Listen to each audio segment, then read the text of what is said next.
Hey y'all. Well, this bed got completely finished today. Didn't get as much planted as I was planning on. Chelsea worked graveyards last night, and then she came home and spent about 3 hours spraying some of our flowers on the other side that are struggling with leaf mold.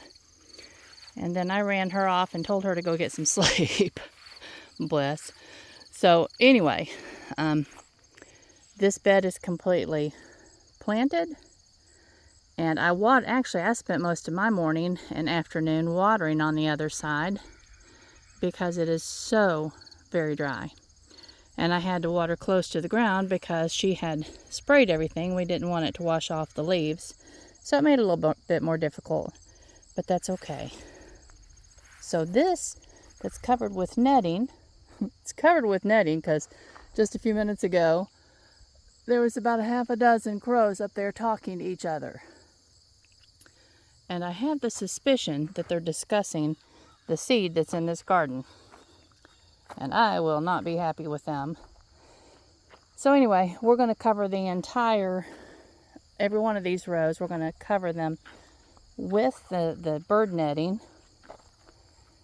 And then when it starts cooling down considerably and getting windier this fall, we'll also put a layer of the white cloth over top of them, just to kind of keep the critters, the rabbits, the deer, the groundhogs, whatever, away from them, but mostly to protect them from wind this winter. So this row of seed is bachelor buttons, and it's the blue bachelor buttons, which I think are the prettiest ones. They're just a real intense little blue color. And then I don't know what's all. I don't know what all's in here. I'd have to look at our list. I still don't identify a lot of these cool season hardy annuals because I haven't always grown them. So hopefully next year I'll be able to identify them. But that's just a little tiny. I do know those are pincushion, or I think it's a pincushion. And we didn't have many of those that actually germinated. So anyway, and then this whole row of seed right here, we did direct sow several seed, and we'll be direct sowing some more down there. But this row is calendula, and it's the bright orange calendula. So Chelsea ordered for us some calendula from Johnny's this week that hopefully will be just a little bit softer colors, more pastel colors for springtime. These guys, I can't remember what they are right offhand, but they're just getting way ahead of themselves. Look at this. They're already blooming. I don't need you to bloom now. I just need you to develop roots and come and visit us this spring in a big way. Okay? Yes. That will be lovely. I think these are snapdragons. We have lots and lots of colors of snapdragons, and we grew just, my goodness, I don't even remember. We grew several hundred seedlings of snapdragons, and they're all doing really, really well. They're happy to be here. I've got to get something prepared to kind of protect them from the heat if we have another heat snap this fall, because these guys are, like I said, they're cool season hardy annuals, and they may do fine. I don't know. Again, it's my first season growing them, so I can't tell you for sure what they'll withstand. But I guess this year we will find some of those things out in our big learning curve. But we do have several thousand seeds already in this bed. And down here on the trailer, I'll show you in a moment, we have another 1,000 that I hope get set out tomorrow, so we'll be finished with the planting for right now. Now this little green strip right in the middle of these beds, it is going to be our critter island. Lisa Ziegler talks a lot about just making sure that you're providing sanctuary for the types of things that you want to inhabit your garden. And that would be birds to eat, you know, little insects. That would be snakes. That would be, I can't remember what all she said. But anyway, somewhere in a book of hers I have at home, it shows what types of things to do. We're going to be creating a rock pile for our snake buddies. We're going to be putting in some posts and hanging some bluebird houses on them, and then, you know, making a little ridge for them to sit on so they can, you know, be perched up high and be safe for them, but also allow them to look over the garden and see what they need to see. And I'll have to look, and I'll tell y'all what once I refresh my memory, what all needs to go in there. But we'll be making some bird bath, some things that will be a daily bird bath for them. And in the bird bath, if you want to encourage beneficial insects in your garden, I know one of the things she said that I hadn't thought of is that you do need to keep little saucers of water out. But to keep them from drowning, put little rocks in the bottom, or those little aquarium buttons, or, you know, the things that go down the bottom of your vases for flower arrangements, those little glass beads. Put those in the bottom so that they're just coming out of the water a little bit and giving your beneficials a spot to land on so that they can have something to sit on to get themselves a drink. But that's something we'll work on this winter and get that all ready and set up for our little creatures to come this fall. And I'm looking forward to that. This bed will accept all of the rest, like I said, the 1,000 over there that we still have on the trailer. It will accept all of those.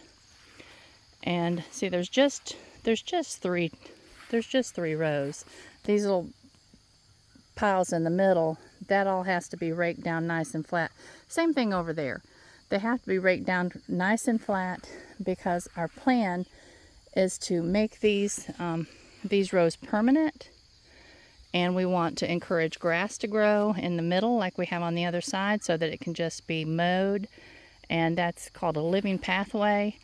And then the only thing that will have to happen is that Hugh will either rotivate our row when it's time, or we're investigating, you know, just doing some no-till. I'm not sure whether we'll go with that, but I do know that this coming year we want to keep something growing on the soil absolutely all the time. That's just so much healthier for your soil. Keeps your microbes happy. See, this is a row, and this is a path, and then this is a row. So there's just 3 rows in there, and then there'll be nice wide paths for our lawnmower to go through. And the same thing over here. You see, this is a row and a path and a row. Oops, let me see. And a row and a path and a row. Wait a minute. Maybe I've got 4 rows over here. Looks like I do. I have 4 rows over here and 3 in that center section. So that's a total of 8, 9, 10, 11 rows, about 60 feet long on this side of the road. And so our plan is to have this side of the road for our early spring season plants that will not be part of our U-cut. But this spring, early, we'll have some beds already prepped and ready on that side to receive some of the same flowers that we'll have over here. And they will be available. They'll be blooming just a little bit later, and they will be available for our U-cut patrons. So anyway, you can see the days are getting shorter, y'all. I love that old barn. One of these days I'm going to take the time to paint it. Yes, I am. But anyway, let's walk up the road. Hugh has put a freezer lasagna in, and so it still has about an hour, I think. At this point in time, we just catch can, as the old saying goes. Let's go over here and look at Boojum. This is Huey's Boojum that Aaron made for him a number of years ago. He needs to be painted, because I think that when we tried to spray paint the little screws that we put him up with, and it just kind of made almost a bullseye on him. He's carrying his moonshine. I don't know where he's going, but he's going somewhere. He's funny dude. All right. Chelsea has a groundhog down here that lives in the culvert under her driveway, or at least that's where he escapes when someone comes down here. Her ditches, as soon as they dry up a bit, we'll burn those out. There's always snakes down in there too, so I don't like going down in there with a weed eater, so they just grow up. That's all right. But someone hit her mailbox this week, yesterday as a matter of fact. It's laying over beside her porch, and the person that hit it picked it up, carried it over there, and put a note inside of it and asked her to call him and that he would be happy to replace it. It really didn't damage it didn't damage it that much. The post is going to have some work done on it. But I think it must have been a young dude, because his name was Keegan. And Keegan seems to be the name of the younger crowd. I hadn't heard of any older Keegans. But anyway, he said that he had fallen asleep on his way home from work. And bless his heart, I am so glad that Keegan did not seem to get hurt. But anyway, we've got to go after probably a 4x4, a pressure treated 4x4. And they're not that expensive. I think I priced it less than $17 for a 10-foot 4x4 pressure treated, and that will be shaped to hold the mailbox and to go in the ground. And so that will probably happen tomorrow. The sun has already left the fields over there. And I'm not sure exactly what time it is, but I think it's not even 7 o'clock yet. It's been getting dark here close to 8. So yeah, we're on that downhill slide. Look how pretty and green everything still is, though. I thought we were going to get a rain today. It drizzled just for a little bit, and I was so disappointed when it didn't happen, because I really need it to rain. I'm ready for it to rain. I think our first rain is supposed to be maybe Friday. And so that means that we're still going to be putting a lot of water on these fields. Our zinnias are struggling on this side, and they're just not lasting as long as they were earlier in the season. Part of it may be, because the season's changing, but I suspect that part of it is because of just the dry weather. So I'm going to try to keep their little feet wet, let them have a drink of water every day or two. But these guys over here will need to be watered in probably just about every day until they have established, as dry as it is. But it is my hope that Friday will bring us a nice bit of rain, nice and gentle. Has to be a nice gentle rain. I'm just a little picky But anyway, y'all, I'm going to go inside and join my husband. He's helped me a bit with the planting out today. He's also cut a couple of logs, so he's tired and I'm tired. And we're going to get our showers, have our dinner, and sit with our feet up in our recliners. We have 2 recliners in our little sitting area with doggies all over the floor, and just enjoy the evening. I sure hope we've got a piece of vinyl right there on the front of that. That's our spring house that I never think about it, but it needs to be put back up there permanently. Every time I see it, I think, oh, one of us needs to bring a ladder over here and fix that before the wind tears it the rest of the way off. And then the minute it's out of sight, I forget. But anyway, all right. I just wanted to say hello and have a little bit of a longer chat with y'all. And I hope that your weekend is wonderful and productive or restful, whatever you need it to be. Tomorrow will be restful for me in the afternoon. I think Hugh will probably help me in the morning. I think we'll finish setting those plants out in the AM hours. And in the afternoon will be a grocery trip.